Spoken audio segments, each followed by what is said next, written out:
pedimos em nome dele. Ó Pai, graças te damos por mais uma vez nos reunir na tua casa, em teu nome, Senhor. Não nos deixa, Senhor, sucumbir ante as densas trevas que nos circulam, mas que a luz fizeste brilhar em nós, Senhor. Dissipe toda a treva ao nosso redor. Dai-nos, ó Senhor, fé, esperança e amor, para que possamos nos entregar ao serviço que nos foi incumbido, Senhor. Não nos deixe seguir o exemplo mau, mas que possamos seguir o exemplo bom, que o nosso bom pastor deixou para nós as suas pisaduras e nos sararam. Que seja para nós um caminho seguro em direção às nossas moradas eternas. Ó Deus, Pai Todo-Poderoso, Tu criastes o céu e a terra e tudo que nele existe. Não há nada, Senhor, que seja grande. Não há nada que para Ti seja difícil. Mas nós somos tão fracos, Senhor, e temos dificuldade em fazer as mínimas coisas, Senhor. Por isso nos socorre, Senhor, em meio à nossa intensa fraqueza, e nos ajuda a cumprir cabalmente, Senhor, o propósito, o divino propósito que o Senhor tem na vida de cada um de nós. Nos alerta, Senhor, enquanto é tempo, pois a noite vem. A noite vem, quando não há mais o que se fazer, a não ser um ranger de dentes, desespero eterno, Senhor, que a grande maioria da raça humana irá experimentar, que alguns já estão experimentando, Senhor. Mas a nós nos foi dado um convite diferente, um convite de graça, de amor, de misericórdia, que muitas vezes temos desprezado, Senhor. Temos agido insensatamente. Por isso nos ajuda, Senhor, a recobrarmos a sensatez, a despertarmos para um entendimento tão simples, mas ao mesmo tempo tão difícil de se ver a brevidade da vida e a realidade do pós-vida, aonde a vida continua em dois lugares extremamente distintos. Ajuda-nos, Senhor, a estarmos preparados para esse dia da partida, para esse dia que será o nosso último dia aqui na terra. E então iniciará para cada um de nós a eternidade. Nesses dois lugares, Senhor, ajuda-nos a nos examinar enquanto é tempo, a corrigir a rota para a direção certa. Ó Deus, abre os nossos olhos espirituais e nos ajuda a enxergar como estão sorrindo os demônios, diante da covardia da igreja e dos cristãos atuais,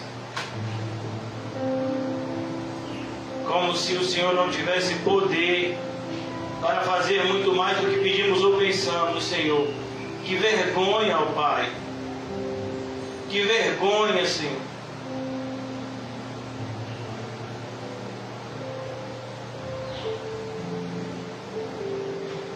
Ao passo que alegramos os demônios, entristecemos o Teu Santíssimo Coração,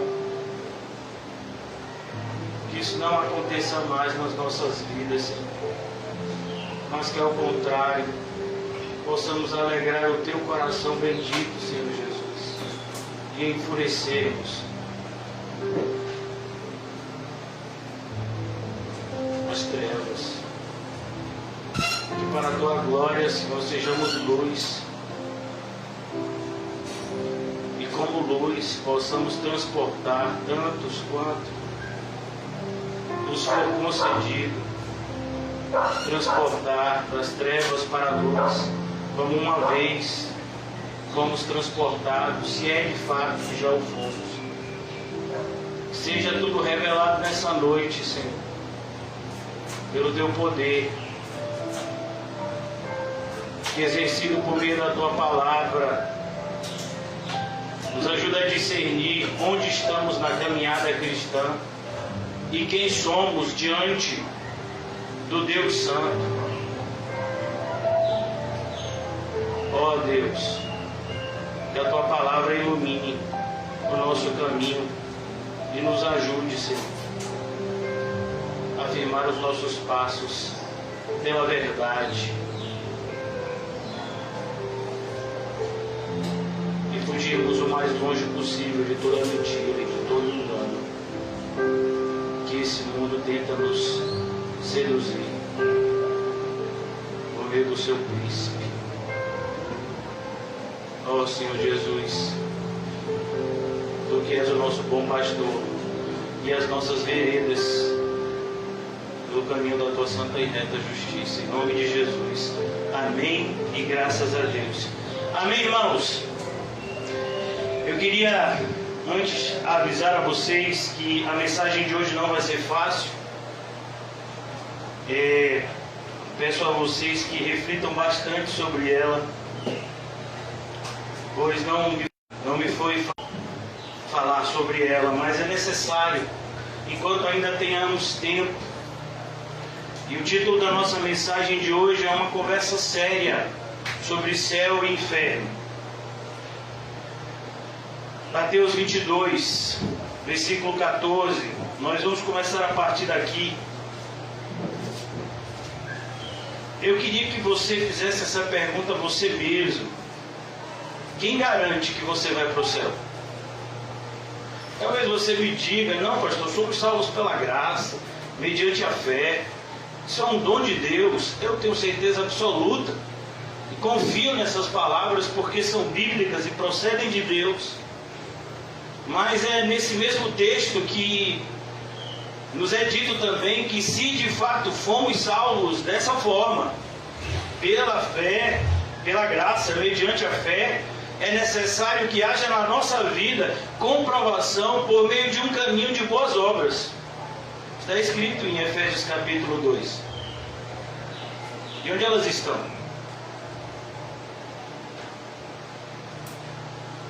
Eu fico muito entristecido, irmãos. Não por conta da realidade evangélica do mundo, porque isso já nos é esperado. Eu fico entristecido com a realidade evangélica da nossa congregação. Somos tão poucos. Temos o privilégio de meditarmos tantas vezes nas Sagradas Escrituras, de mergulharmos em palavras profundas vindas da parte de Deus. E não me entenda errado, não se sinta ofendido, se sinta motivado a evidenciar o seu cristianismo. Mas eu fico me perguntando, irmãos, diariamente, será que de fato nós vamos para o céu?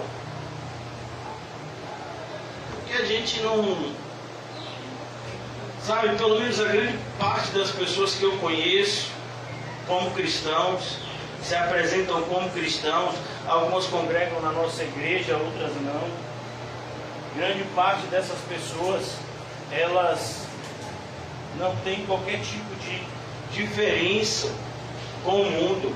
Elas desejam as mesmas coisas, elas agem do mesmo jeito, elas pensam da mesma forma. Então, assim, por que você que pensa igual ao mundo, que deseja a mesma coisa do mundo, que tem os mesmos temores do mundo, por que você acha que você vai para um lugar diferente desse mundo? Queria entender. Quem te enganou a esse ponto?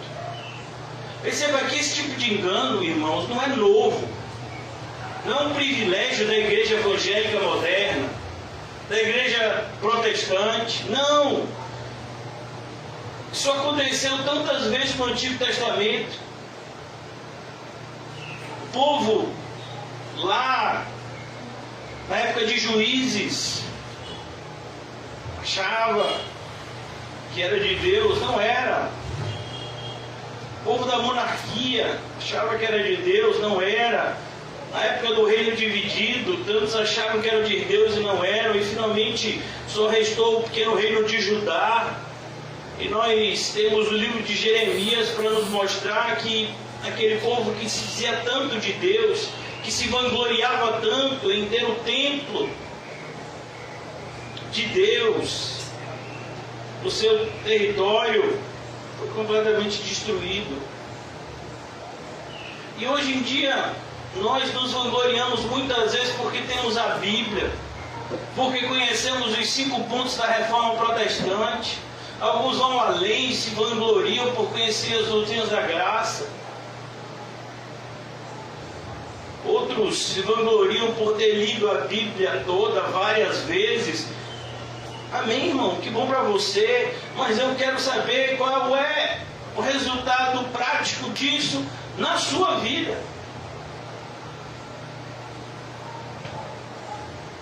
Sabe, eu vou dizer algo que eu tenho certeza que vão magoar muitas pessoas, mas eu vou ter que falar isso. Amanhã, eu não sei se vai ser realizado, se dependesse de mim não teria.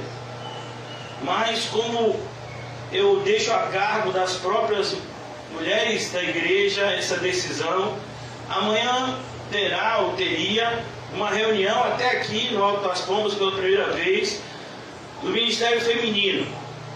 E eu fico impactado com 2 situações do Ministério Feminino. O Ministério Feminino tem a sua reunião no primeiro sábado, no último sábado do mês, já há algum tempo. E eu acho assim extremamente impactante que algumas pessoas que vão para a reunião do Ministério Feminino não frequentam as reuniões da igreja. Acho impactante isso. Eu não entendo como você pode fazer parte do Ministério Feminino da igreja e não fazer parte da igreja. Não entendo isso. Mas na cabeça de alguns isso até pode fazer, pode até ser lógico.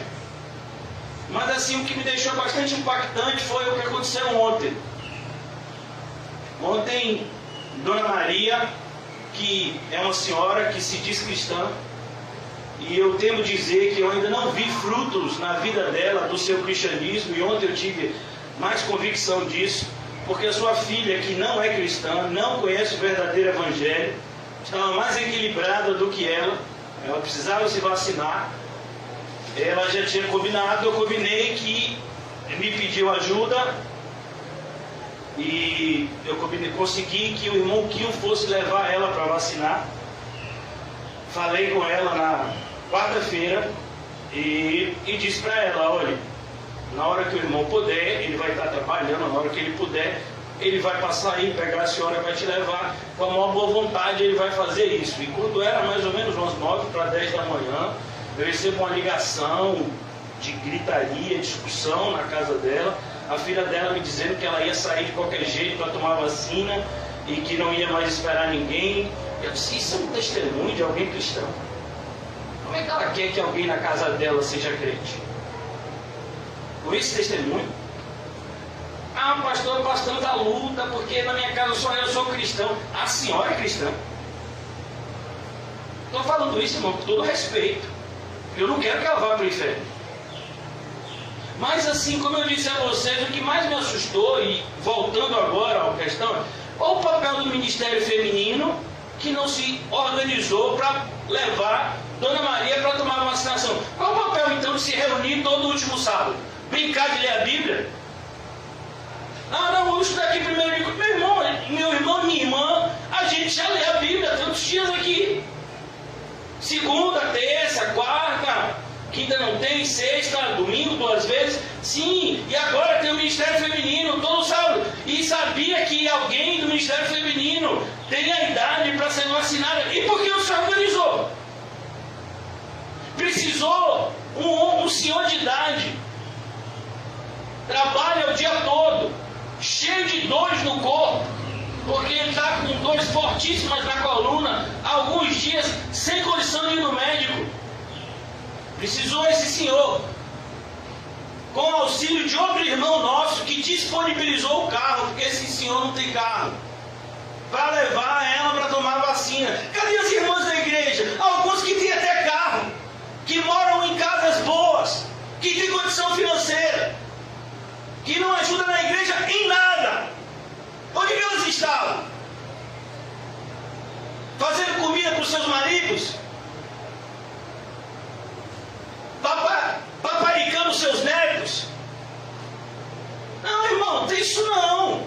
Se ficar chateado com o que eu estou falando agora, é só uma prova que eu estou certo. Porque o meu papel é esse. Eu não estou aqui para brincar de ser pastor.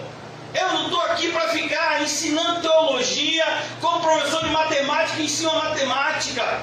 Teologia para a gente, irmãos, é aprender a vontade de Deus para praticar. É isso que é teologia. Essa é a que eu conheço, é a que eu desejo conhecer. Então, eu fico me perguntando, para que essa reunião então amanhã? Se quando precisou de algo prático, não aconteceu.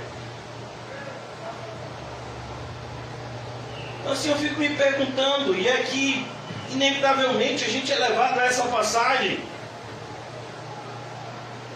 porque muitos são chamados, mas poucos os escolhidos. Isso é para você não se enganar. Isso é para você não se enganar. Mateus 22:14. A gente vai começar daqui, tem tantos outros textos na Bíblia que a gente pode meditar, e alguns a gente irá. Não se engane. A grande maioria dos evangélicos vai acordar no inferno. Não se engane. É isso que Jesus está dizendo aqui. Muitos são chamados. Ele está falando daqueles que foram chamados. E se você prestar atenção nessa parábola das bodas, ele está falando de gente que entrou na festa, mas que não estava com a roupa correta. O contexto dessa parábola de Mateus 22 é o mesmo contexto da parábola das 10 virgens de Mateus 25. De pessoas que aparentemente também parecem ser separadas, mas não agem como se fossem. São cristãos meramente da boca para fora. É um termo, irmãos, que define isso. Ateus funcionais. Você sabe o que é isso? O ateísmo funcional. São pessoas que se dizem cristãos. Eles louvam, eles leem a Bíblia, eles fazem orações, mas na sua vida prática eles agem como se Deus não existisse. A maioria dos evangélicos tem feito isso diante da pandemia. Parece que Deus não existe. Parece que Deus não tem poder suficiente para te proteger de nada, e que se você pegar o vírus e morrer, não é a vontade de Deus isso. Você deveria evitar, tendo mais cuidado, se vacinando, fazendo isso, fazendo aquilo, porque você tem que seguir o que as autoridades humanas que crucificaram a Cristo mandam. É isso mesmo. E a gente fica perguntando, como foi parar o cristianismo bíblico? Sumiu, irmão. E mais, a nossa congregação, vocês sabem disso melhor do que eu, é um dos últimos baluartes. Procure um lugar para ouvir uma pregação bíblica, para pessoas que vão te dizer o que eu estou te dizendo hoje, para o bem da sua alma. Procure um lugar, você não vai achar. Eu estou falando como alguém que já procurou isso muito tempo e que até hoje procura irmãos e irmãs que dividam da mesma vontade de seguirem os caminhos antigos do cristianismo. Caminhos que levaram muitos irmãos nossos no passado ao martírio, à morte, em glória para Cristo Jesus. Então a gente tem que pensar, irmãos, o que a gente está fazendo na igreja? É cantar louvor? Não tem mais, a brincadeira do louvor não tem mais. Não tem mais dança para cá, dança para lá, acabou com isso. O que mais? A gente está fazendo o que aqui? Ouvir só sermões? Eu nem mais essa, irmãos. Como para ouvir só sermões, tem gente que prega muito mais agradável para os seus ouvidos do que eu na internet. O que mais estão fazendo aqui? Algumas pessoas estão na igreja para serem ajudadas, mas a nossa igreja nem tem essa condição toda. O que a gente está fazendo aqui, irmão? Se você não acredita na realidade do céu e do inferno, você está fazendo o que aqui? Eu estou aqui porque eu acredito nessa realidade. Eu acredito que só tem um caminho. Aquilo que o apóstolo Pedro falou me impactou. Para quem nós iremos? Só o Senhor tem a palavra de vida eterna. Mudou minha vida. Tantos convites ao longo desses 10 anos de ministério eu tive e tenho. Tenho pessoas muito próximas a mim que todos os dias me relembram que eu sou um derrotado. Que eu sou uma pessoa que estou estragando a minha vida e estragando a vida de pessoas próximas a mim com essa ideia de viver um cristianismo fanático. Pessoas próximas a mim fazem questão de me dizer isso todos os dias de maneira sistemática. Ou seja, eu só estou perseverando no caminho cristão, irmão, porque eu acredito muito no que eu estou pregando para vocês aqui hoje. Senão, eu não estava mais aqui. Pode ter certeza absoluta. Mas se for para estar aqui, irmãos, para ficar contando historinha, para todos nós nos encontrarmos no inferno daqui a alguns anos, é melhor não estar aqui. Eu quero estar aqui para que daqui a algum tempo a gente possa se encontrar no céu, para as bodas do Cordeiro, para uma festividade maravilhosa que vai durar a eternidade. Mas, para nossa tristeza, irmãos, não são todos que vão para lá. São uma pequena minoria. Isso não é um desabafo, não, irmãos. Isso é um alerta. Como eu disse, eu não fico chateado. Eu fico triste, decepcionado. O que a gente está fazendo aqui? O que a gente está fazendo aqui? Se for para brincar de ser cristão, é melhor não ocupar o banco da igreja. É melhor não ocupar o espaço. Deixa ele vazio. Que as pessoas saibam que é assim mesmo. Que uma igreja bíblica fica vazia. Que o evangelho da cruz é um evangelho que ninguém quer ouvir nos nossos dias. E que tanto mais que Jesus se aproxime, a apostasia vai crescer. Os bancos vazios também fazem parte da pregação. Fazem parte. As pessoas vão olhar e vão dizer: meu Deus, mas essa igreja sempre tem bancos vazios. Por quê? Por causa do evangelho que ela prega. Porque as pessoas não querem seguir o caminho estreito. E aí dentro se prega a respeito desse caminho, que a maioria das igrejas já abriu mão, para que os bancos estivessem lotados. Então o banco vazio faz parte do caminho também. Assim como os pregos da Arca de Noé. Assim como o piche que ele passou para impedir que a água entrasse. Umas tábuas, cada vez que Noé batia um prego, uma tábua daquela, era uma pregação. Eu acredito que Deus vai destruir o mundo com a grande chuva. Você pode até não acreditar, mas eu acredito. Era isso que cada prego dizia quando ele batia um prego na construção daquela arca. Nós pregamos com as nossas ações também, irmãos. Não pregamos somente com a nossa boca. A pregação é algo que exige não só palavras, mas um comportamento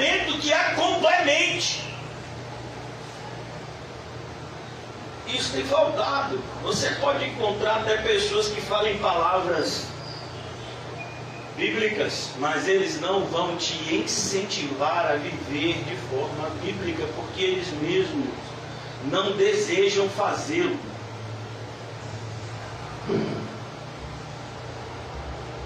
Eu quero começar mostrando para vocês, irmãos, que o inferno é um lugar real. Queria fazer isso à luz do que está escrito em Lucas. Lucas capítulo 16.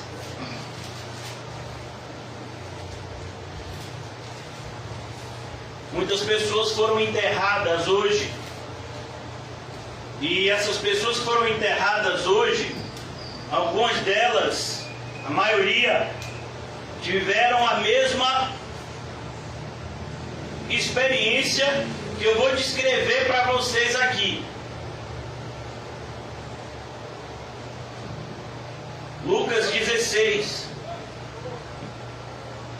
a partir do versículo 22. Eu não vou fazer a leitura de toda a parábola, até porque eu pretendo falar sobre outros textos também.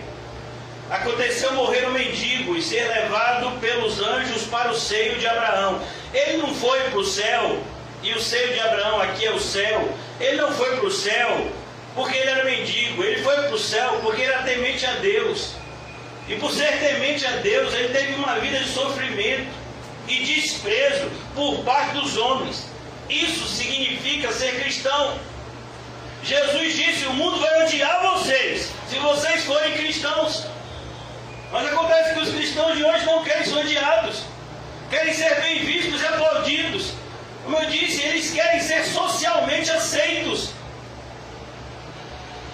É impossível você ser socialmente aceito e viver uma vida biblicamente correta. É impossível.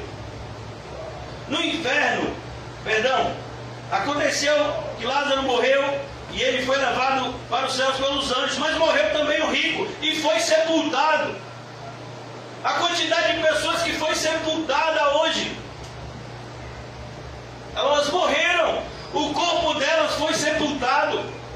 Algumas morreram de Covid, outras morreram de outras coisas. O corpo delas foi sepultado, mas a alma delas já estava em outro lugar, em tormento. Hoje, agora, você e eu ainda estamos vivendo no Kairos, mas essas pessoas já se encontraram com o Cronos, aonde não há mais contagem de tempo. É o inferno para sempre e para sempre. Não tem mais dias e noites. É noite eterna lá.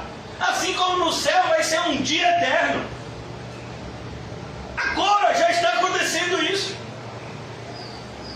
Então, o homem que estava no inferno, ele clamou. E a ideia de clamar aqui é como se ele estivesse fazendo uma espécie de oração.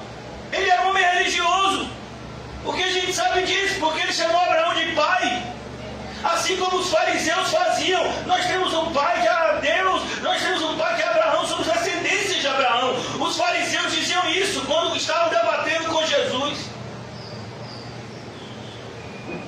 Pai Abraão, tem misericórdia de mim. Como assim? Não entendi. Mas você estava lá na sua riqueza, você não se importava com ninguém, você não estava nem aí para nada, nunca se importou com a igreja, nunca se importou com os irmãos, nunca se importou com o evangelho, nunca se importou com ninguém, só se preocupava com a sua família, com a sua vida, com as suas coisas, e agora você vem aqui chamar por Jesus? Porque a referência de pai Abraão aqui é o que Jesus é para nós, é o que Abraão representa aqui para os judeus. Abraão é aquele que era o detentor da promessa. Abraão, em tua descendência eu abençoarei todas as nações do mundo. A figura de Abraão aqui é um simbolismo de Cristo para nós. Tem misericórdia de mim, manda Lázaro, molhe a ponta do dedo em água e me refresque a língua. Olha o desespero de alguém no inferno. Você quer ir para esse lugar? Você já pensou que você pode estar indo para lá? A gente tem tantos desconfortos aqui nessa vida. Eu tenho dores em todas as partes do meu corpo, sistematicamente.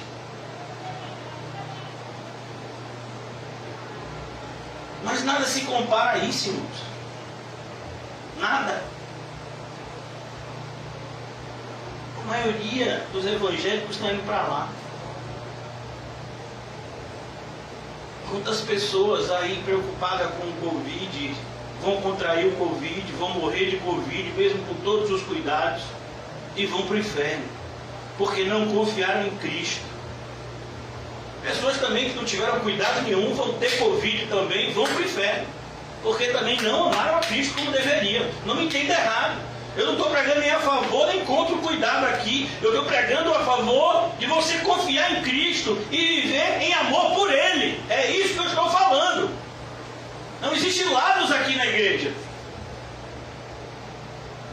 Na igreja nós não nos movemos horizontalmente para os lados, nós nos movemos verticalmente, para cima ou então para baixo. O mundo é que se move horizontalmente. Não, eu sou da direita, eu sou da esquerda, eu sou assim, eu sou assado. Essa semana mesmo já teve um pastor que estava calado politicamente, porque ele é a favor desse atual presidente. Aí quando teve o negócio aí de Lula poder de novo ser eleito, ele já botou nas mídias sociais dele que ele é contra isso. Agora veja, um pastor se posicionando politicamente. Então quer dizer que quem for de determinada vertente política vai todo mundo para o inferno? Agora céu e inferno é por vertente política? Se você pensa mais em política, irmãos, do que em salvação, você já sabe que reino você faz parte. O reino dos homens. Esse senhor, esse pastor, que prega até um evangelho muito bíblico, até porque não é dele, ele é meio que um papagaio. Ele repete pregações de homens de Deus do passado, mas ele mesmo não imita a vida desses homens de Deus que ele repete as pregações e ganha dinheiro com elas. Muitas pessoas acham que eu tenho raiva. Eu não tenho raiva não, irmãos. Eu tenho misericórdia, porque ele está indo para o inferno. Mas o pior não é isso, ele está levando um monte de gente com ele. Ele e a esposa dele. Vocês estão querendo brincar de ficar bem na foto com todo mundo? Isso é com vocês, não é comigo. Eu não estou preocupado em estar bem na foto. Estou preocupado em falar a verdade, do jeito que Jesus mandou, e de uma forma que eu sei que o mundo vai me odiar, mas foi para isso que eu fui chamado. Se eu estou vivo é graças a Deus, porque já era para estar morto. Então cada respiração minha tem que ser para satisfazer aquele que me salvou, que me salva e que me salvará eternamente no céu ao seu lado. Por isso que não temo o que o homem pode fazer comigo, e nem as reações muitas vezes de pessoas da igreja contrárias a coisas bíblicas que a gente prega aqui. Eu não entendo. Várias mensagens de WhatsApp. Você falou isso, mas não, mas a igreja já está assim tão dividida e ainda ficar falando dessa forma. Você está brincando comigo, né? Só pode ser. Você está preocupado com isso? Não, eu não quero estar unido com quem está unido com o diabo, não. Se você quer estar unido com essa pessoa, o problema é seu. Eu quero andar em união com quem está andando com Cristo. Eu pedi até aos irmãos para colocar a cruz ali, ó, no meio da igreja, para entender que a cruz não é algo que Cristo levou somente, mas é algo que, se você é de Cristo, e se o seu nome está na cruz que Cristo carregou, você tem que estar carregando a sua. Ou só foi eu que ouvi esse chamado? Só é na minha Bíblia que tem a parte final do capítulo 8 de Marcos? Você quer me seguir? Negue-se a si mesmo, tome a sua cruz e me siga. Eu quero que você entenda que essa cruz aí simboliza Jesus levou os nossos pecados. Amém, glória a Deus. Mas significa também a gente vivendo para a glória dele, crucificando as nossas próprias vontades, crucificando esse desejo diabólico que tem aceitos e humanamente benquistos. A gente gosta de ser bem tratado, de ser aplaudido, de ser, sabe? Recentemente uma pessoa próxima a mim foi homenageada. E aí, meus parentes disseram, tá vendo aí, podia ser você. Você podia estar no lugar dessa pessoa, recebendo uma placa com seu nome. Aí, fazendo a diferença. Mas você fica aí colocando sua vida em risco, colocando a vida da sua família em risco, indo para esses lugares pregar o evangelho, sem ganhar nada. Você já está fazendo isso há 10 anos, você ainda vai continuar fazendo isso, seu maluco. Isso é segredo, irmão.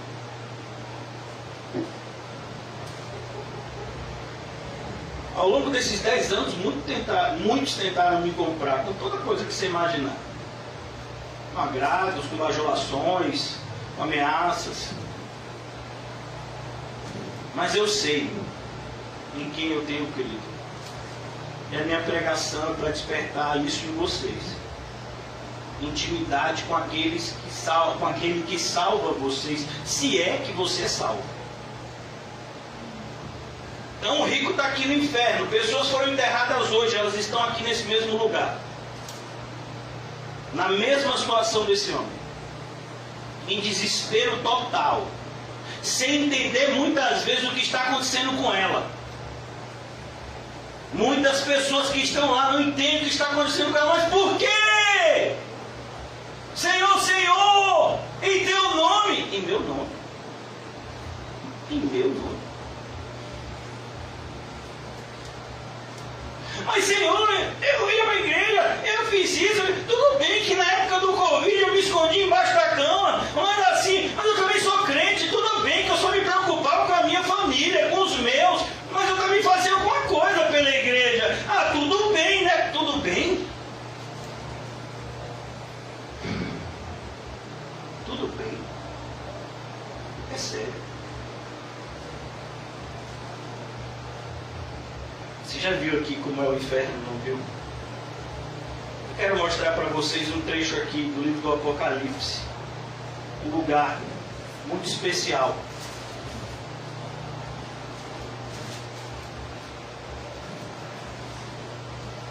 Capítulo 14 do livro do Apocalipse. Logo antes da destruição final, nós vemos os cordeiros e os seus remidos. O cordeiro e os seus remidos. O cordeiro, quem é o cordeiro? Jesus. E os seus remidos, quem são? Aqueles que ele morreu para salvar. Apocalipse 14, a partir do versículo 1. O apóstolo João agora descreve uma visão. Perceba como o irmão José tem pregado para a gente aqui em Apocalipse. Algumas passagens do Apocalipse não é uma visão que o apóstolo João teve, não. Enquanto o apóstolo João estava preso na ilha de Patmos, por amor a Cristo, um ancião, um idoso, ele teve várias visões. Algumas dessas experiências ele não sabe dizer se foi no corpo ou fora do corpo. Algumas coisas ele ouviu e outras coisas ele viu. Por isso vale a pena a gente prestar atenção nesses detalhes. Em algumas passagens ele diz, e eis que eu ouvi. Em outras passagens como essa ele diz, olhei. Ele viu. E eis o cordeiro em pé sobre o monte Sião. Você já imaginou? O Senhor Jesus em pé sobre o monte Sião. E com ele 144 mil. Esse número 144 mil não é um número, irmãos, exaustivo, mas é um número simbólico. Simboliza todos os eleitos. Na verdade, no original não tem esse número 144 mil, mas no original diz 12 vezes 12 mil. A ideia é sempre fazer a referência entre Deus e o povo que ele tem aliança. Perceba que você vai ver os 24 anciãos que José falou recentemente, representando o povo de Deus no Antigo Testamento, o povo de Deus no Novo Testamento. E aqui os 144 mil dá essa ideia, 12 vezes 12 vezes 1000, aí dá 144 mil. Isso é uma simbologia. Ouvi a voz do céu, como com a voz de muitas águas, com a voz de trovão, também a voz que eu ouvi era como um arpista, quando tangem a sua harpa. A ideia de que ao mesmo tempo que a voz era forte, a voz era bonita. O som de muitas águas é algo forte. Você já esteve perto de uma cachoeira, já viu o barulho, e ao mesmo tempo o som de um arpista, alguém dedilhando, algo muito parecido com o violão hoje. Então a ideia de que ao mesmo tempo que é forte, é bonito. Entoava um cântico novo, entoava um novo cântico, não é mais essas músicas de Araque que a gente ouve na igreja evangélica hoje, aonde algumas até são biblicamente corretas, mas cantadas por homens diabolicamente instruídos, e repetem teses, frases bíblicas para ganhar dinheiro e sucesso. Essa instrução não vem de Deus, mas vem do diabo. Ninguém pode aprender o cântico, ninguém pode aprender o cântico. Senão os 144 mil que foram comprados da terra, eles foram comprados. Quem garante que você foi comprado? Me mostra a sua marca que você foi comprado. Se você foi comprado, então por que você ainda está se vendendo para o mundo? Se você foi comprado, então por que você ainda se preocupa tanto com o dinheiro? Se você foi comprado, por que você se preocupa tanto com as coisas dessa terra? Você não foi comprado? Para de hipocrisia, irmão. Não é chamado para ser cristão, hipocrisia era para ter ficado do lado de fora da porta estreita e não ter entrado com você. Para aqueles que chegaram, nós estamos tendo uma conversa sobre o céu e o inferno, passeando por alguns trechos da Bíblia. Estamos agora em Apocalipse 14, mas já começamos em Mateus 22, 14, passamos por Lucas 16 e agora Apocalipse 14, versículo 4. São estes os que não se macularam com mulheres, porque são castos. A ideia de castidade aqui não é a ideia de que o casamento torna você inapto para o céu ou faz você menos espiritual. Não, a mulher aqui é uma referencial a você se relacionar com o mundo. A mulher aqui é um referencial daqueles que abandonam o compromisso com Deus. A mulher aqui, irmãos, é por isso que você precisa entender. O Apocalipse, ele é internamente ligado, ele é costurado com o livro de Gênesis. É como se esses dois livros, eles se ligassem como duas faces, e a Bíblia toda está no meio deles, mas eles dois se encaixam. Gênesis e Apocalipse, eles estão ligados. Então nós temos todos os 64 livros no meio deles dois, mas eles estão ligados um com o outro. E a referência aqui dessa mulher, irmão, é muito clara, é Eva. Porque Eva não comeu do fruto, mas Adão não era obrigado a seguir a Eva. Como Jó, a mulher de Jó disse o que para ele? Amaldiçoa esse teu Deus e morre. Jó fez isso? Fez? Foi isso que Jó fez? Não. Mas quando Adão viu que Eva comeu do fruto, ele disse: rapaz, eu não quero ficar sozinho aqui não, eu vou comer também. Ele amou mais a Eva do que a Deus. Você se lembra das palavras de Jesus em Lucas capítulo 14? Se você amar o seu pai, sua mãe, sua mulher, seu marido, mulher e marido, seus filhos, irmãos e irmãs, e a sua própria vida, mais do que a Cristo, você não é contado como discípulo dele. Ponto final, acabou. Mas o meu marido, mas a minha esposa, meu filho, se é para fazer a vontade de Deus, acabou. É a vontade de Deus que importa.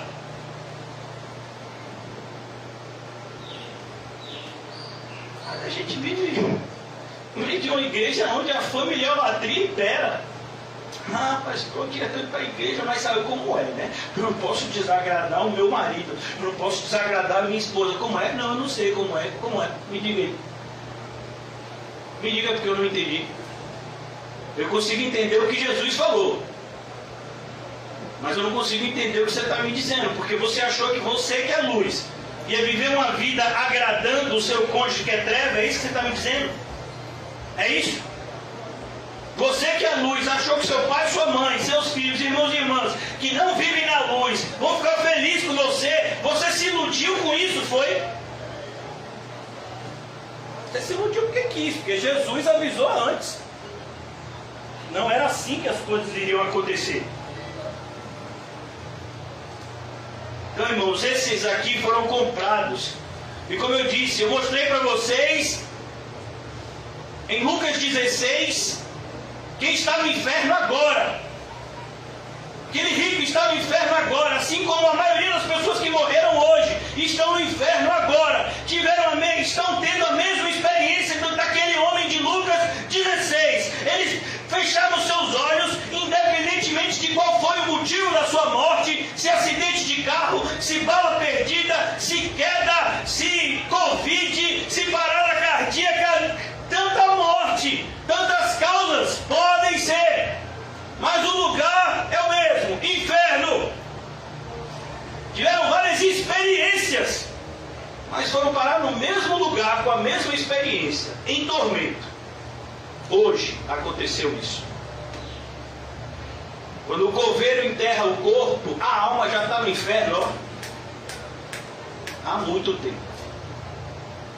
No momento em que a pessoa fechou os olhos, ou no hospital, ou no meio da rua, onde quer que ela tenha morrido, ou no meio do mar, se foi um avião que caiu, ou no meio da estrada, se foi um acidente de carro, onde quer que essa pessoa deu seu último suspiro, morreu, inferno ou céu. Mas a maioria, inferno. Muitos são chamados, poucos escolhidos. E você acha que a gente tem tempo para brincar na igreja? E você acha que a gente tem tempo de ficar aqui na igreja procurando passagenzinhas agradáveis nesse tempo de pandemia?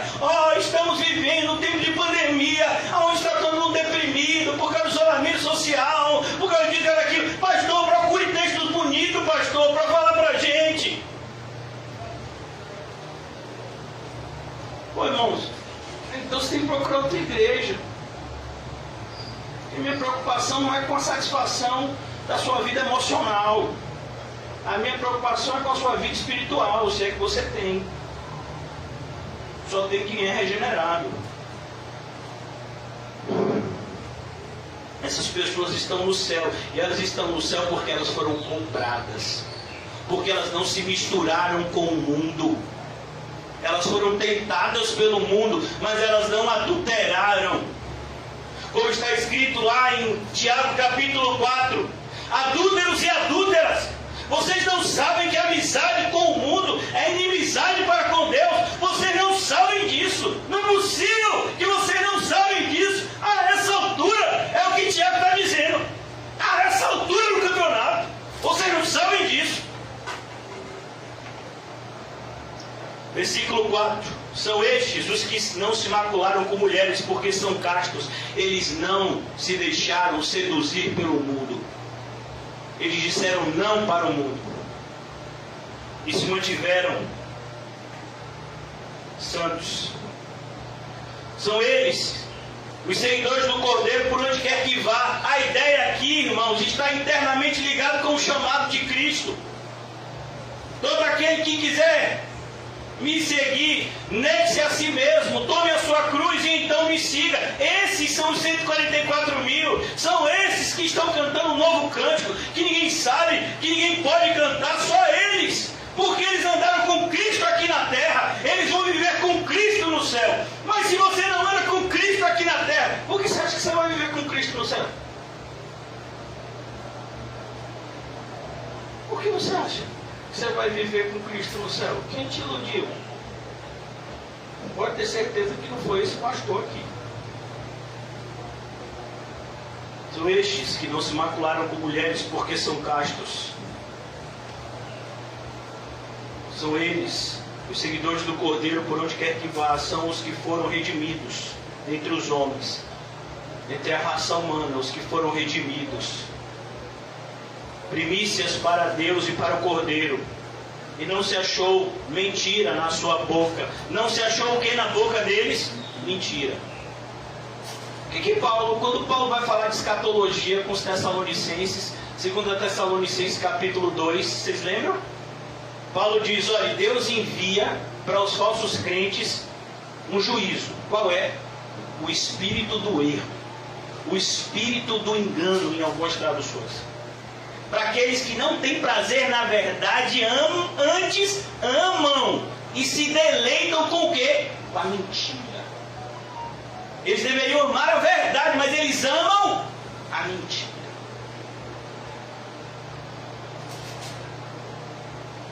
E não se achou mentira na sua boca. Olha quem vai para o céu. Não se achou mentira na sua boca. Em relação ao Evangelho, eles eram sinceros. Em relação à Bíblia, eles eram sinceros. Custou muito para eles. Isso custou o ódio do mundo. Custou o desprezo dos seus entes queridos. Custou prejuízos financeiros enormes. Prisão, açoite para alguns. Morte para outros. Mas eles não abriram mão da sua fé. Mesmo ameaçados. Crianças, particularmente para vocês aqui, um jovem, uma criança como vocês, eu acho que ele tinha, eu não sei, algo em torno de 5 ou 9 anos. Quem fala sobre isso é o pastor Paul Washer, em uma das suas pregações. Andrew, alguma coisa, era um menininho. Ele morava em um país onde o cristianismo era proibido. E colocaram uma arma na barriga dele. Disseram, a gente vai matar você se você não negar Cristo. Ele disse, eu não quero morrer. Eu tenho medo de morrer, mas eu não posso negar Cristo. E ele morreu. Mataram ele na idade de vocês. E vocês acham que as crianças vêm para a igreja para pintar? Para pintar a arquinha de Noé? Essa criança sabia que era muito melhor morrer com Cristo do que viver sem Ele. Essa criança foi ensinada assim. E ela está no céu agora. Aí tem um monte de criança que vive jogando o jogo do diabo. Vive uma vida completamente diabólica, com valores completamente deturpados. Ah, mas é criança. É o quê? São pequenos demônios. Não estou aqui para adular você não. E a culpa principal é dos pais, que não estão criando da forma correta. Se você teve filho, você tem que ter tempo para criá-los. A obrigação é sua. O sangue dele vai ser contado na sua mão naquele dia. Se você não deu uma educação bíblica para eles. Se eles se desviarem depois, aí é com eles. Mas a sua função como a mãe de Timóteo e a avó de Timóteo foi cumprida.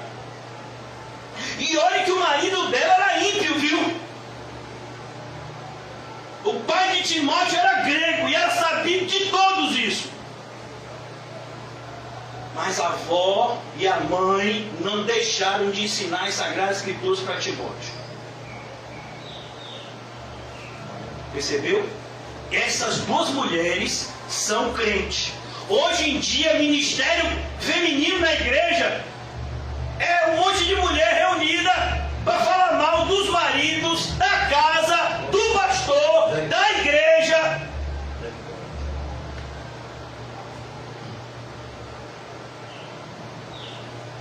Que isso, irmão? Vocês não têm a Bíblia, não? Aqui, ó, quem vai para o céu é assim.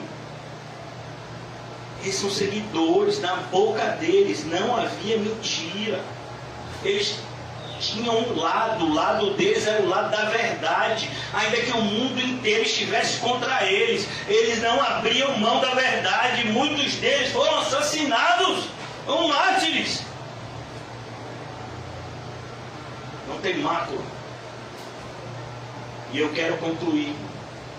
Esse texto eu já li dezenas de vezes. E eu não tenho nenhum recado de ler ele mais de uma dezena de vezes para vocês.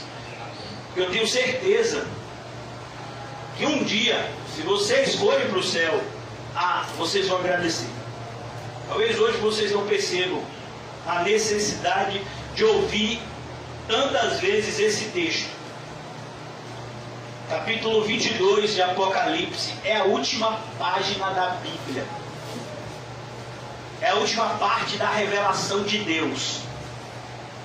Deus falou até aqui o suficiente para salvar o seu povo. De maneira que aquele que acrescentar alguma coisa terá o acréscimo das maldições desse livro.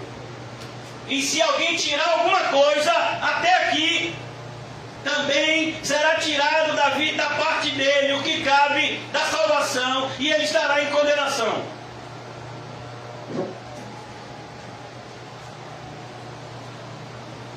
Parte final, a última parte. É como se Deus estivesse concluindo tudo aquilo que ele começou a falar lá em Gênesis. E no princípio Deus criou os céus e a terra. Começou lá atrás, e aí a gente passou por Êxodo, e a gente passou por Levítico, a gente passou por Números, Deuteronômio, a gente passou por Josué, Juízes, livros históricos, a gente passou pelos proféticos, sapienciais, a gente passou por todo o Novo Testamento, e a gente chega a esse livro da revelação final de Deus, e agora a gente chega no final da revelação de Deus, e ele tem uma última palavra a nos dizer. E eu quero concluir aqui, essa noite com vocês. Versículo 8 do capítulo 22. Eu, João, não é um João qualquer, é o apóstolo João, o último apóstolo vivo. Eu, João, versículo 8 do capítulo 22 de Apocalipse. Quem ouviu estas coisas, eu ouvi estas coisas. Algumas ele viu, como a gente já leu. E quando as ouvi e vi, prostrei-me ante os pés do anjo que me mostrou estas coisas para adorá-lo. Então ele me disse: vê, não faças isso. Eu sou conservo teu. Eu sirvo a Deus junto com você, João. Não se prostre para mim não, João. Que é isso? Eu sou conservo teu e dos teus irmãos, os profetas, e dos que guardam as palavras deste livro. Adora a Deus. Adora a Deus. Se é para adorar a Deus, por que você está adorando o mundo? Por que você está adorando o seu próprio ventre? Porque você está amando mais os seus parentes do que a Deus.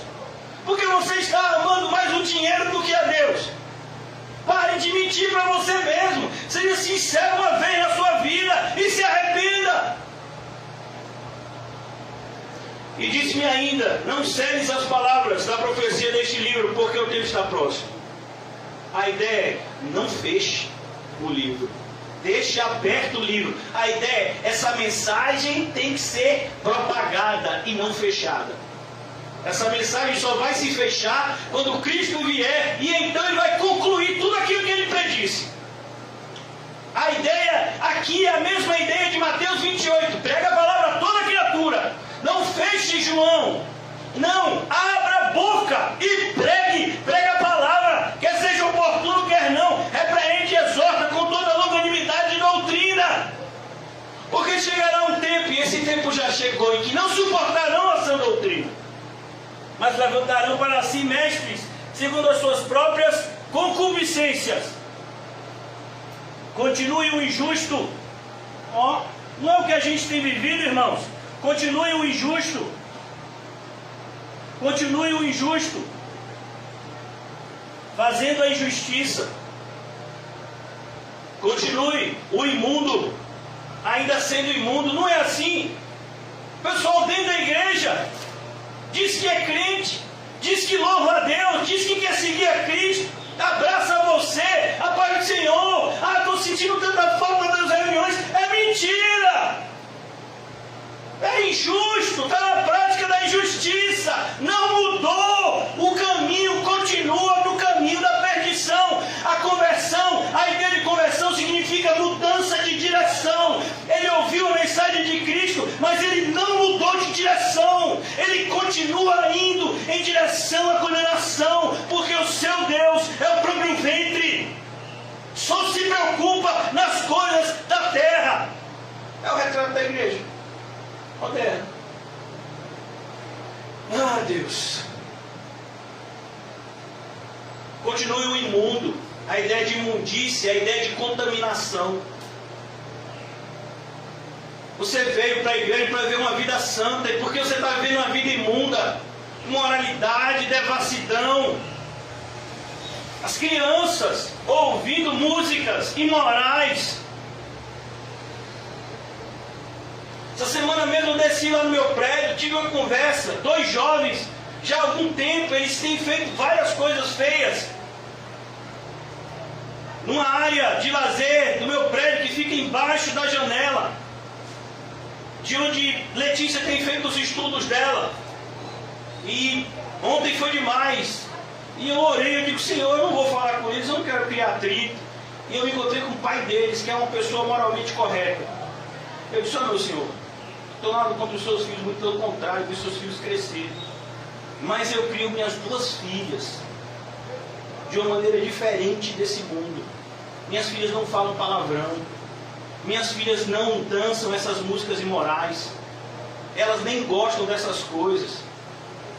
E passaram o dia todo falando palavrão, falando pornografia, falando imoralidade. E eu sou o homem da minha casa, quem tem que defender o meu lar sou eu, e eu estou falando aqui com o Senhor. E ele falou comigo, foi mesmo, não vai acontecer mais isso, me pediu desculpa. Pela graça de Deus que a situação foi assim. Mas não, tem muitos evangélicos que dão risada. Houve um rompimento familiar muito grande comigo. Parte da família da minha esposa rompeu comigo, porque no aniversário de uma pessoa próxima de minha esposa estava tocando funk. Aí minhas filhas vieram me perguntar, meu pai, e funk é de Deus? Minhas filhas ainda, isso há uns 4, 5 anos atrás, elas não tinham a maturidade que elas têm hoje. Eu disse, não. Ah, mas por que estava tocando lá? Porque quem deixou tocar isso, com certeza, não é de Deus. Aí pronto, foi estopim, nunca mais brigaram comigo, saíram da igreja. Foi aquele negócio que muitos aqui já sabem. Mas foi por causa disso. Porque eu falei, não, isso não é de Deus. Se você quer viver na imundícia, você pode saber, o imundo continua a ser imundo. Mas não ache o imundo que vai para o céu. Não ache isso. Não vai. O imundo vai continuar sendo imundo. Ele vai botar roupa de crente. Ele vai botar o botãozinho aqui. Ele vai ficar um tempo na igreja. Ele vai disfarçar. Mas ele é imundo. Quando ele vê a primeira oportunidade de rolar na lama, ele não vai perder. Ele vai rolar na lama. Como tem muita gente que eu conheço, que se diz cristão e que diz, olha, eu só não peguei ainda porque eu não encontrei oportunidade. Porque se eu encontrei oportunidade, eu caio mesmo na lama. Eu estou cheio de desejo disso. Aí você diz, pastor, por que você não chama essa pessoa para a igreja? Eu? A pessoa já disse que quer viver imundícia. Eu vou chamar essa pessoa para trazer imundícia para dentro da igreja. Mas você não fica, por que não vai lá? Por que não fica conversando, batendo papo? Eu não sei se para você é fácil viver uma vida santa, mas para mim é muito difícil. Eu tenho que arrancar pé, mão, olho. Eu tenho que esmurrar o meu corpo quase todos os dias, quase várias vezes por dia. Para de repente ir para uma pessoa que sabe que tem que viver uma vida santa e deseja viver uma vida imunda e tentar convencer ela a vir para a igreja. Para quê? Para contaminar a mim e aos outros? Oh, irmão, se você quer viver de maneira emocional, eu não te aconselho uma igreja cristã verdadeira, não. Eu te aconselho uma igreja evangélica errada. Aqui a gente foi chamado para viver de forma espiritual e não de forma emocional. Ah, eu gosto tanto de fulano. Não é para você gostar de fulano, não. É para você amar. Amar a tal ponto de falar a verdade que vai fazer fulano te odiar. É esse amor que você tem que ter. Você tem? Se você não tem, é porque você não é espiritual. Porque o amor espiritual é isso. Você vai falar para fulano algo que é porque você ama. mas ele vai te odiar porque você falou isso. Esse é amor que Deus quer que a gente tenha.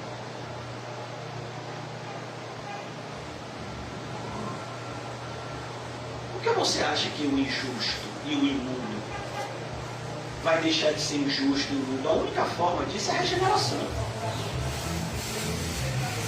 Você não foi chamado para viver uma nova versão, uma versão melhorada do seu antigo eu. Não, o seu antigo eu tem que morrer para que uma nova criatura brote em você. Nicodemos, você tem que nascer de novo. Foi essas palavras de Cristo para Nicodemos. Agora o justo continue na prática da justiça. Você vive uma vida correta. Você procura viver uma vida correta. Isso vai custar muito caro. O santo continue a santificar-se. O santo continue a santificar-se. Por que essa exortação? Porque aquele que vive uma vida santa todos os dias é tentado a deixar de ser. A gente vê o exemplo, por exemplo, me perdoe aí a redundância, do profeta Elias, um homem que procurou viver uma vida tão santa com poucos. Mas teve um momento que ele chegou que nada, não quero mais viver não. Ninguém quer nada com Deus. E ele foi para a caverna. E Deus amava a Elias e tinha projetos para Elias. Ainda queria usá-lo. Elias, não sou você não, eu sei que é difícil, meu filho, mas tem um povo que eu comprei meu sangue. Eu reservei esse povo. E tem mais, Elias. A minha palavra não vai morrer com você.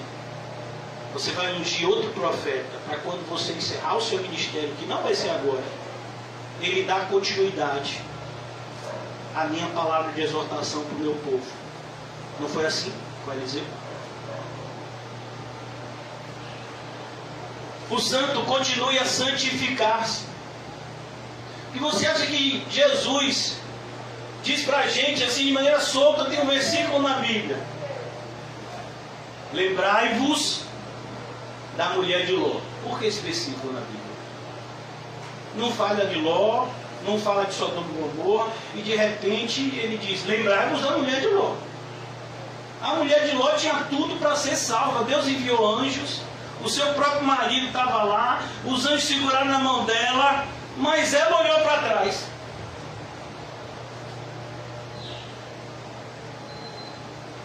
E ela se tornou uma estátua de sal. Você sabe o que sal simboliza na Bíblia? Purificação. Aquela mulher não podia continuar na vida de Ló.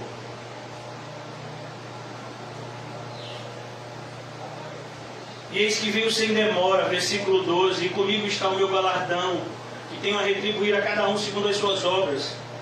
Eu sou o alfa, o ômega, o primeiro e o último, o princípio e o fim. A ideia de Jesus é: eu sou tudo na sua vida. Pelo menos eu deveria ser. Eu deveria ser tudo na sua vida. Por que você acha que Paulo disse: eu aprendi a viver contente em toda e qualquer situação? Porque Paulo encontrava Cristo em tudo. E ele estava satisfeito com Cristo. Por isso ele pode dizer o que disse. Só pode dizer: eu aprendi a viver contente em toda e qualquer situação, aquele que entende que o viver é Cristo e o morrer é lucro. Aí pode dizer o que Paulo falou. Não é por acaso que as duas afirmações estão na mesma carta aos Filipenses. Você nunca vai aprender a viver contente enquanto o seu viver não for Cristo. Você sempre vai viver descontente com alguma coisa. Uma dor, uma perda, uma palavra feia que alguém te disse. Meu irmão, deixa as pessoas falar o que elas querem. Você tem que se preocupar com o que sai da sua boca e não com o que sai da boca dos outros. O que sai da boca dos outros não pode te condenar. Os fariseus disseram que Jesus fazia o que fazia pelo poder de Beelzebul. Os fariseus estavam certos? A família de Jesus disse que ele estava fora de si. A família de Jesus estava certa? É porque você está preocupado com o que os outros estão pensando e falando de você. Você tem que se preocupar sim. É como você tem vivido e o que tem saído da sua boca. Bem-aventurados aqueles que lavam as suas vestiduras, versículo 14, no sangue do Cordeiro. As suas vestiduras foram lavadas no sangue do Cordeiro. Isso é uma pergunta que só você pode responder. Se as suas vestiduras foram lavadas no sangue do Cordeiro, a sua vida é uma vida santa. Perceba que a referência de vestiduras aqui a gente vai encontrar na carta escrita a uma igreja. E a igreja diz o seguinte, olha, aí nessa igreja, que tem nome de que está viva, mas está todo mundo morto, tem alguns poucos que não se contaminaram. E esses andarão de branco na minha presença. Essa é a ideia. Lá no começo, os capítulos 2 e 3, nas cartas das igrejas. Bem-aventurado aqueles que lavam as suas vestiduras no sangue do Cordeiro, para que lhes assista o direito à árvore da vida e entrem na cidade pelas portas. Ou você entra pela cidade do céu, pela cidade celestial, pela porta, ou você não entra. A mensagem é clara. Existem muros altíssimos. A ideia de muro é uma ideia simbólica, porque Deus não precisa colocar um muro para impedir alguém de entrar no céu. Mas a ideia é da impenetrabilidade daquele local, aonde os impuros e os imundos não entrarão. E aqui mais uma lista que já havia sido dada no capítulo anterior, que é o capítulo 21, é repetida agora no capítulo 22, porque Deus, Ele sabe que os cristãos precisam ouvir as mesmas coisas muitas vezes. Porque rapidamente nos esquecemos daquilo que é essencial e nos lembramos daquilo que não presta para nada.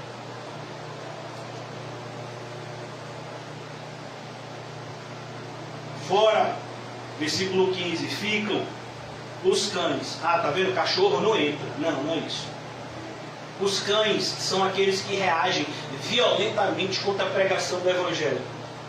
Muitos que vão ouvir essa mensagem vão agir assim.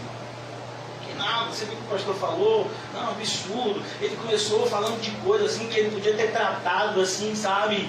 Pessoalmente, ele vai e trata do púlpito. Meu filho, o pastor pastoreia a igreja do púlpito. Esse negócio de ficar de cochichinho, você tem que procurar um outro pastor. Aqui é sim, sim, não, não. Se você quer viver uma vida dúbia, a gente já viu aqui, ó, o imundo vai viver na sua imundícia. Aqui vai viver a vida santa. Eu vou falar o que eu tenho que falar do púlpito, que é a pregação de Deus.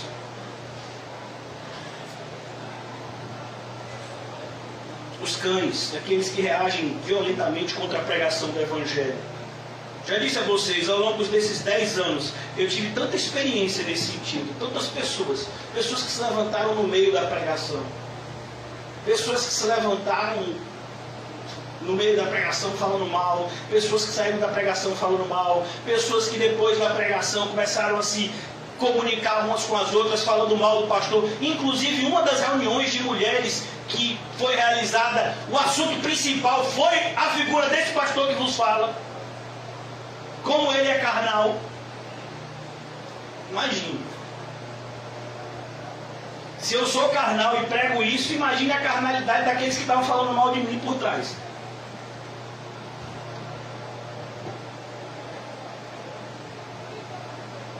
Os cães, essas pessoas, sexo masculino e feminino.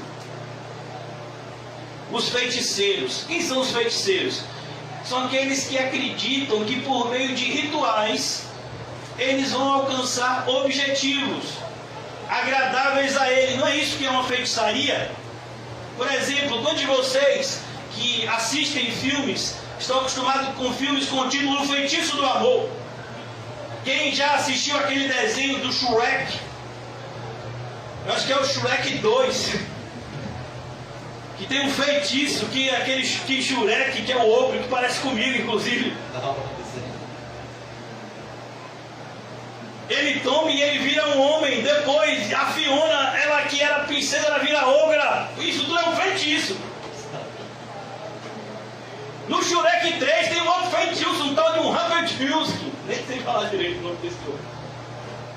Faz um negócio, um feitiço que você tem que assinar um contrato e... Vocês já, provavelmente as crianças já assistiram esse filme. Já assistiram? Shrek 1, 2 e 3, já assistiram? Aí, tá vendo? Feitiço é para você atingir o seu objetivo. Então, você não precisa ser crente. Você não precisa se arrepender. Você não precisa renunciar a tudo. Não, você pega uma porção aqui, uma porção ali, pega 5 sextas-feiras, mistura com 5 notas de 50, mistura assim, sobe no monte, chá, receba. Não é assim, né, a campanha? Que muitas igrejas fazem, campanha. Isso é feitiçaria, irmão. Quem tem igreja evangélica? Feiticeiros. Os católicos são todos feiticeiros. Extrema unção, crisma, tudo isso é feitiçaria.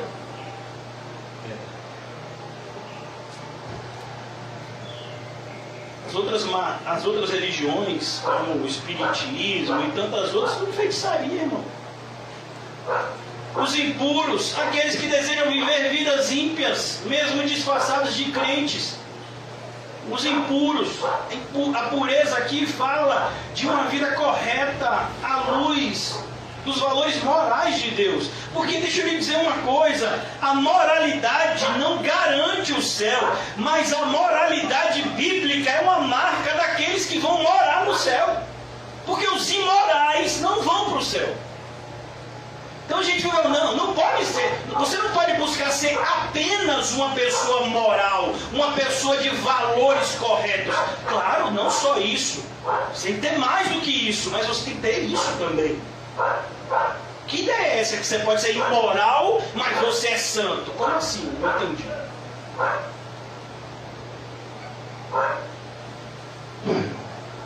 Os impuros, os assassinos, os maldosos, assassinos aqui entendem, aqueles que desejam o mal. Assassinato não é somente você praticar, você matar alguém. Assassinato é você desejar o mal. Por exemplo, esse pastor que eu falei no começo, deseja tanto mal para esse líder, né, de determinada vertente política. Isso é um assassinato, irmão. Você desejar o mal porque uma pessoa tem uma visão política diferente da sua. Que isso? Você tem que orar por ela, para que ela se arrependa. E veja que no mundo não existe política. No mundo existe o diabo brincando de botar homem contra homem. Isso é política. É o diabo brincando com as almas humanas, colocando umas contra as outras. Isso é a política do ponto de vista bíblico. Que nós deveríamos pregar o reino dos céus, independentemente do tipo de futebol que você torce, independentemente da sua visão política, independentemente do país que você nasceu. Não, eu vou pregar para você o reino dos céus. Você se lembra o que impediu Jonas de obedecer da primeira vez o chamado divino? Por quê? Por causa disso. Jonas tinha uma visão política diferente. Jesus, eu prego o evangelho para quem é de direita, mas para quem é de esquerda eu não prego não, que ignora. As pessoas de esquerda defendem o aborto, defendem isso, defendem aquilo. Não, eu prego o evangelho para quem é de direita. Jonas, vá pregar para o Ninivita, Jonas. Eu fico imaginando se Deus mandar esse pastor pregar para um pessoal de esquerda, como é que vai ser na vida desse homem? Eu creio que Deus não vai fazer isso porque ele não é servo de Deus por muitos outros sinais. Jonas pelo menos era servo de Deus, apesar de tentar fugir uma única vez, depois disso não fez mais. Esse pastor já deu vários testemunhos péssimos de que ele não serve a Deus, e sim os seus próprios interesses. Pastor, o senhor não tem receio dessas pessoas fazerem alguma coisa contra você, não? Não, zero receio. Eu tenho receio de ir para o inferno. Isso em seu tempo. Por isso eu oro, busco a Deus, quero ter a certeza da salvação todos os dias. E desejo que vocês busquem a mesma coisa. A certeza da salvação é a única coisa capaz de trazer a verdadeira paz para a nossa alma. Não há. A oposição de homens ímpios não deve amedrontar os crentes.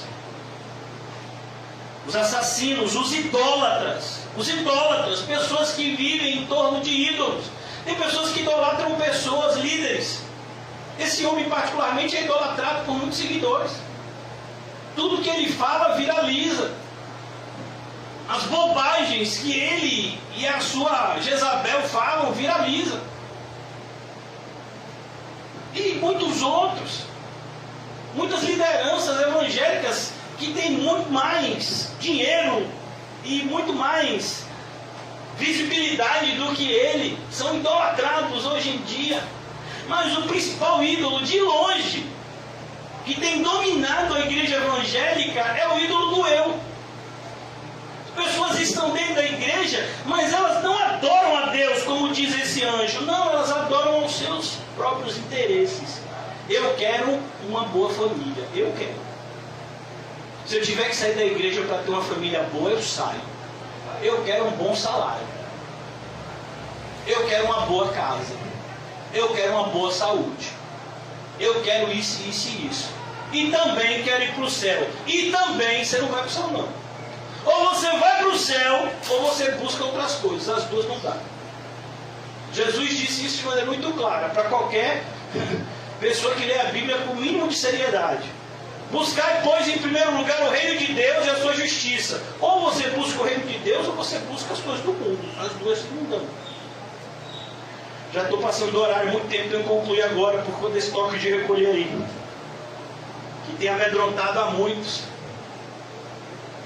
Fora ficam os cães, os feiticeiros, os impuros, os assassinos, os idólatras e todo aquele que ama e pratica a mentira. Olha a repetição. Você tem compromisso com a verdade, irmãos? Se você não tem compromisso com a verdade, faça um favor. E eu vou ser muito direto e não tenho nenhum problema em ser mal interpretado, malquisto. Se você não tem compromisso com a verdade, procure outra igreja para congregar. Aqui a gente tem. E a gente não quer pessoas aqui influenciando outras para fazer coisa errada. A gente já tem tanta luta na nossa santificação. Se você não quer viver uma vida santa, pelo menos deixe aqueles que querem viver. Pare de influenciar as pessoas para o mal. Pare de ser servo de Satanás na vida dos outros. Meu Deus, às vezes o pastor fica aqui, prega 2 horas, 3 horas, 4 horas, 5 horas, falando a mesma coisa. Busque uma vida santa, renuncie, busque a Cristo. Aí vem alguém dar um conselho, mas a gente pode fazer assim também. Você já buscou seu benefício, varão? Você já fez isso, varão? O pastor falou aquilo porque está meio assim, né? Hoje ele parece que ele está meio virado. Não sei, estou virado para onde? Ele chegou aqui meio chateado. Cheguei, Elivan. Não cheguei não. Fui o primeiro a chegar. A porta ainda estava fechada. Comprei minha aguinha gelada, tomei ela, fiquei ali, ó. Elivan chegou rapidinho. Mas falou assim, por amor de Deus, filho, eu estava aqui. Porque ele tinha arrumado a igreja e tinha ido tomar banho e voltou. Se a igreja está arrumada aqui, Deus usou esse magninho aqui, ó, para arrumar. E ele está aqui também, filmando. Irmãos, eu vou falar mais uma vez. E vou concluir. Ou você vai para o céu, ou você vai para o inferno. E a caminhada para esses 2 lugares não vai começar hoje. Já começou. Agora eu quero falar mais sério ainda, se é que posso fazê-lo. Se hoje você percebeu que você estava indo para o inferno, em nome de Jesus, dê a volta. Converta o seu caminho.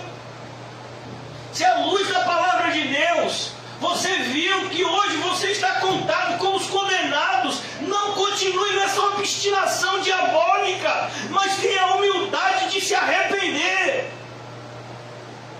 buscar o caminho da verdade. Em nome de Jesus, enquanto é tempo. Porque não é que você vai começar a sua jornada hoje. Não, talvez você já esteja adiantado na sua caminhada para o inferno e nem percebeu. Talvez para você voltar e pegar a direção para o céu vai demorar um pouquinho ainda, mas volte hoje. Até você achar o lugar onde você se desviou, como a igreja de Éfeso. Lembra de onde caíste e arrepende-te. A ideia é, lembra de onde você deixou o seu primeiro amor. Volta até lá. Pega e recomeça de lá. Porque de onde você está não tem como recomeçar. Você tem que pegar o primeiro amor aonde você abandonou. Aí de lá você recomeça.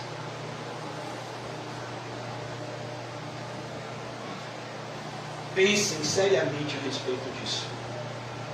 Por favor. Ó Deus, nos ajuda. Porque independentemente, Senhor, toda a força que o Senhor me concedeu para pregar esse sermão, porque eu não tinha força nenhuma. E muitas vezes nem disposição para pregar essas duras palavras. Machucaram primeiro a mim. Mas o Senhor é aquele que fere e é aquele que cura a ferida. E aprendemos tantas vezes, Senhor, que antes de começar uma edificação segura, tem que haver uma destruição dos velhos alicerces. Ó Senhor Jesus, ajuda-nos na noite de hoje, Senhor, a não nos preocuparmos mais com as opiniões humanas, mas estarmos atentos somente à tua voz e ao teu chamado, e sejamos cada vez mais obedientes e mansos em relação a tudo quanto assim o Senhor nos ordenar. Ainda que sejamos rotulados, Senhor, como fanáticos, como loucos, como derrotados, ó Deus, vale a pena ser visto como um derrotado para o mundo, se temos em nós a vitória que vence o mundo, que é a nossa fé intacta. Não nos deixa, Senhor, sucumbir diante das seduções da mesa de Satanás, que coloca todo tipo de manjar diante de nós, tentando nos afastar do mais prazeroso e saudável de todos os alimentos, que é o pão vivo que desce do céu, que é a água viva que vivifica e nos faz fontes de águas vivas.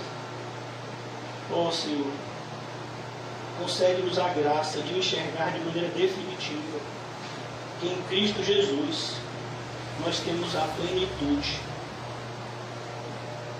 Em nome de Jesus, amém e graças a Deus. Saúdem-se mutuamente com o cumprimento santo e diga a você mesmo para onde você está indo.